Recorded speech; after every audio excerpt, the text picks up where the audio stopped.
आज तक वो रकम नहीं बनी।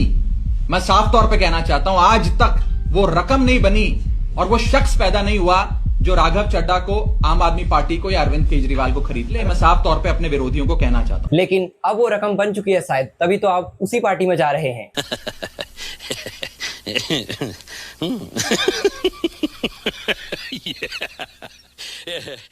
नमस्कार दोस्तों, चाहे आप किसी पर भी भरोसा कर लेना, लेकिन इंडिया के इन पॉलिटिशियन पर ना ना ना ना ना, इन पर तो भरोसा कभी करना ही मत।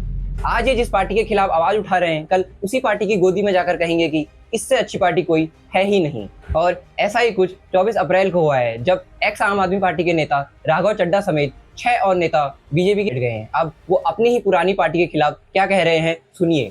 जिस आम आदमी पार्टी को मैंने अपने खून और पसीने से सींचा और अपनी जवानी के 15 साल दिए, वो आम आदमी पार्टी आज पूरी तरीके से अपने सिद्धांतों से, अपने मूल्यों से, अपने कोर मॉरल और वैल्यूज से भटक चुकी है। और अब ये पार्टी देश के लिए नहीं, देश के हित के लिए नहीं, बल्कि अपने पर्सनल फायदे के लिए काम कर रही है। अरे भाई, दोगलेपन की भी एक सीमा होती है। चलो मान लीजिए आम आदमी पार्टी करप्ट है, लेकिन जिस पार्टी में आप गए हैं, क्या वो दूध से धुली है? और इन्हीं के हिसाब से इंडिया की जो सबसे अनपढ़ और क्रिमिनल्स की पार्टी है, वो यही पार्टी है जिसमें अब आप जा चुके हैं। ये मैं नहीं कह रहा हूँ, आपने ही कहा है। और मेरा ये मानना है कि बीजेपी एक गुंडों की पार्टी है, अनपढ़ गुंडों की पार्टी है। वो सिर्फ गुंडागर्दी करते हैं और पेट्रनेज देते हैं गुंडों को। लेकिन फिर भी आप उन्हीं अनपढ़ और गुंडों की पार्टी में जाकर ये कह रहे हैं। हम सब अपने आप को सौभाग्यशाली महसूस कर रहे हैं कि हम माननीय प्रधानमंत्री नरेंद्र मोदी जी की लीडरशिप में और गृह मंत्री अमित शाह जी की संकल्प शक्ति के साथ जुड़कर बिना रुके और बिना थके देश के लिए काम करेंगे। और जिन लोगों के मन में थोड़ी पीड़ा थी, दुख था कि मैं बतौर एक सांसद जो ऑर्डिनरी सिटीजन्स के ऑर्डिनरी इश्यूज को पार्लियामेंट में उठा रहा था, मैं शायद नहीं उठा पाऊंगा क्योंकि मेरी अपनी पार्टी ने मेरी आवाज बंद कर दी थी। मैं उन्हें भी कहना चाहता हूं कि आप चिंता मत करिए, मैं उसी कमिटमेंट, उसी जोश और उसी एनर्जी के साथ आपके तमाम मुद्दे उठाता रहूंगा। जय हिंद। देखिए, हम सभी लोग पिछले कुछ समय से देख रहे थे कि कैसे अचानक से राघव चड्ढा जी जनता के उन छोटे छोटे मुद्दों को उठा रहे थे जिन पर कभी कोई नहीं बोलता, और इसी वजह से इंडिया के जन जी इन्हें बहुत पसंद भी कर रहे थे। लेकिन क्या पता ये बीजेपी का ही एक मुंह हो कि इन्हें ऐसे मुद्दे उठाने को कहा जाए, फिर उनमें से उसको सॉल्व करके इनका पीआर किया जाए। और ये हम देख भी सकते हैं कि पिछले कुछ महीनों से कैसे अचानक से इनकी रील्स वायरल हो रही थी और जनता इन्हें देखकर ये तक कह रही थी कि नेक्स्ट पीएम राघव चड्ढा को ही बनना चाहिए। देखिए, मेरी पर्सनली कोई भी पार्टी फेवरेट नहीं है, लेकिन बीजेपी में जाना सीरियसली इससे बुरी चीज कोई और हो ही नहीं सकती। अगर सच में आप आम लोगों के लिए काम करना चाहते थे और आम आदमी पार्टी आपको यह करने से रोक रही थी, तो आपने खुद की अपनी एक पार्टी क्यों नहीं बनाई? देखिए, कुछ टाइम पहले राघव चड्ढा खुद ये कह रहे थे कि अगर किसी अपोजिशन लीडर पर कोई चार्जेस लगे हो तो बीजेपी उन्हें बुलाकर बोलती है कि बीजेपी ज्वाइन कर लो और आप पर कोई भी मुकदमा नहीं होगा, आपको बाइज्जत बरी किया जाएगा। सुनिए। ये जितने नेताओं के नाम मैंने पढ़े, विपक्ष के नेताओं के, इन्हें बुलाकर बोला जाता है कि भारतीय जनता पार्टी ज्वाइन कर लो।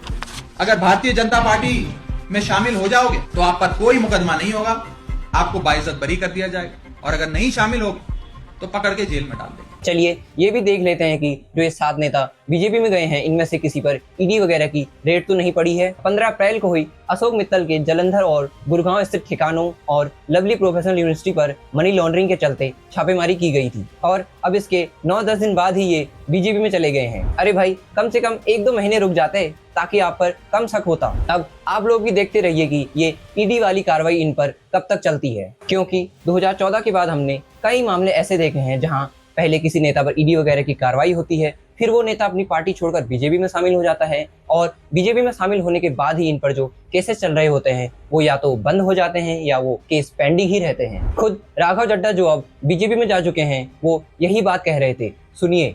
भारतीय जनता पार्टी एक ऐसी वॉशिंग मशीन है जो बिना डिटर्जेंट पाउडर के ही दमदार सफाई देती है। एक तरफ से कथाकथित भ्रष्टाचारी डालो और दूसरी तरफ से क्लीन चिट निकलती है। ये बीजेपी आज एक वॉशिंग मशीन बन गई है।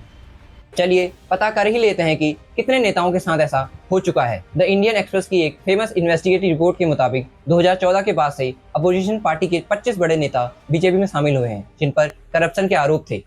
इनमें से 23 नेताओं को सीधे तौर पर राहत मिली यानी या तो इनके केस बंद हो गए या जांच ठंडी पड़ गई। इन 25 नेताओं में से 10 कांग्रेस से, 4 एनसीपी से, 4 शिवसेना से, 3 टीएमसी से, 2 टीडीपी से और एक एसपी और वाईएसआरसीपी से थे। इनमें से सबसे फेमस नाम था असम के मुख्यमंत्री हिमंता बिस्वा शर्मा का। 2015 से पहले जब वे कांग्रेस में थे तब बीजेपी ने ही उनके खिलाफ शारदा चिट फंड और लुइस बर्गर घोटाले को लेकर कैंपेन चलाया था, लेकिन जैसे ही वो बीजेपी में आए तो इसके बाद इन मामलों में ज्यादा कार्रवाई देखने को नहीं मिली और आज वे नॉर्थ ईस्ट में पार्टी का सबसे बड़ा चेहरा है। जब हिमंता बिस्वा बीजेपी में आए थे तब एक रिपोर्टर ने अमित शाह से यही सवाल किया था। उन्होंने इस सवाल का क्या जवाब दिया आप खुद देख लीजिए। हेमंत शर्मा जी करप्ट थे या नहीं थे? चलो भैया, अमित भाई जवाब दीजिए। जी मैं जवाब देना नहीं चाहता इसका, इस तरह से क्वेश्चन नहीं करते भैया। अब हम क्या ही कह सकते हैं अपने माननीय होम मिनिस्टर जी से, और यहाँ तक कि मोदी जी तक क्या कहते थे उन नेताओं के बारे में जिन पर भ्रष्टाचार के आरोप लगे थे। खुद सुनिए। हमारे देश में कभी भी भ्रष्टाचार में पकड़े गए लोग या किसी को आरोप भी लगा तो लोग 100 कदम दूर रहते थे। आजकल तो भ्रष्ट लोगों को कंधे पे बिठा करके नाचने की फैशन हो गई है। और इसलिए मैं मानता हूँ आप जैसे मीडिया का काम है कि लोगों से पूछे, भाई बताइए छोटे लोग जेल नहीं जाने के ये मगरमच्छ जल लेते हैं, पूछो ना जरा पब्लिक को क्या ओपिनियन है, ओपिनियन बनाइए आप लोग। लेकिन इन्हें भी क्या ही बोल सकते हैं अब हम। लेकिन हिमंता बिस्वा शर्मा के अलावा एक और बड़ा नाम इस वॉशिंग मशीन इफेक्ट में है, अजीत पवार का। सालों तक बीजेपी और अपोजिशन पार्टी यही चाहते रही कि अजीत पवार ने इरिगेशन स्कैम यानी सिंचाई घोटाला किया है। ये उस समय की बात है जब वे महाराष्ट्र के वाटर रिसोर्सेज मिनिस्टर थे। आरोप था कि हजारों करोड़ खर्च किए गए हैं लेकिन जमीन पर एक भी बूंद पानी की नहीं पहुंची है। लेकिन कहानी में असली ट्विस्ट आता है 23 नवंबर 2019 की सुबह, जब पूरी दुनिया सो रही थी तब मुंबई के राजभवन में एक ऐसी शपथ हुई जिसने सबको हिलाकर रख दिया। रातों रात पाला बदलकर अजीत पवार ने बीजेपी के साथ मिलकर सरकार बना ली और डिप्टी सीएम बन गए। और मजे की बात देखिए, इस शपथ के मात्र 48 घंटे के अंदर महाराष्ट्र एंटी करप्शन ब्यूरो ने सिंचाई घोटाले से जुड़े 9 मामलों की फाइलें बंद कर दी। हालांकि बाद में एजेंसीज ने कहा कि इनका अजीत पवार से सीधा लेना देना नहीं है, लेकिन टाइमिंग ने पूरे देश को सोचने पर मजबूर कर दिया। और दोस्तों, खेल यहीं खत्म नहीं हुआ। 2023 में ये पैटर्न फिर रिपीट हुआ। अजीत पवार फिर से पाला बदलते हैं और एनडीए सरकार का हिस्सा बनते हैं और फिर से डिप्टी सीएम की कुर्सी पर बैठते हैं। और अब यहाँ वॉशिंग मशीन इफेक्ट वाला सवाल फिर से खड़ा होता है। क्या ये सिर्फ एक कोइंसिडेंस है या फिर फिक्स पैटर्न, जहां पहले आरोप लगते हैं, फिर एजेंसीज एक्टिव होती हैं और जैसे ही सत्ता का हाथ थाम लिया जाता है वैसे ही सब कुछ साफ हो जाता है। अगर आप इन सभी नेताओं के बारे में जानना चाहते हैं तो डिस्क्रिप्शन में मेंशन इंडियन एक्सप्रेस की रिपोर्ट पढ़ सकते हैं। और आखिरी में इन नेताओं से मैं यही कहना चाहूंगा कि अगर एक गिरगिट भी आपको देख रहा होगा तो यही कह रहा होगा, ओ भाई मारो मुझे, मारो मारो मुझे, मारो मारो।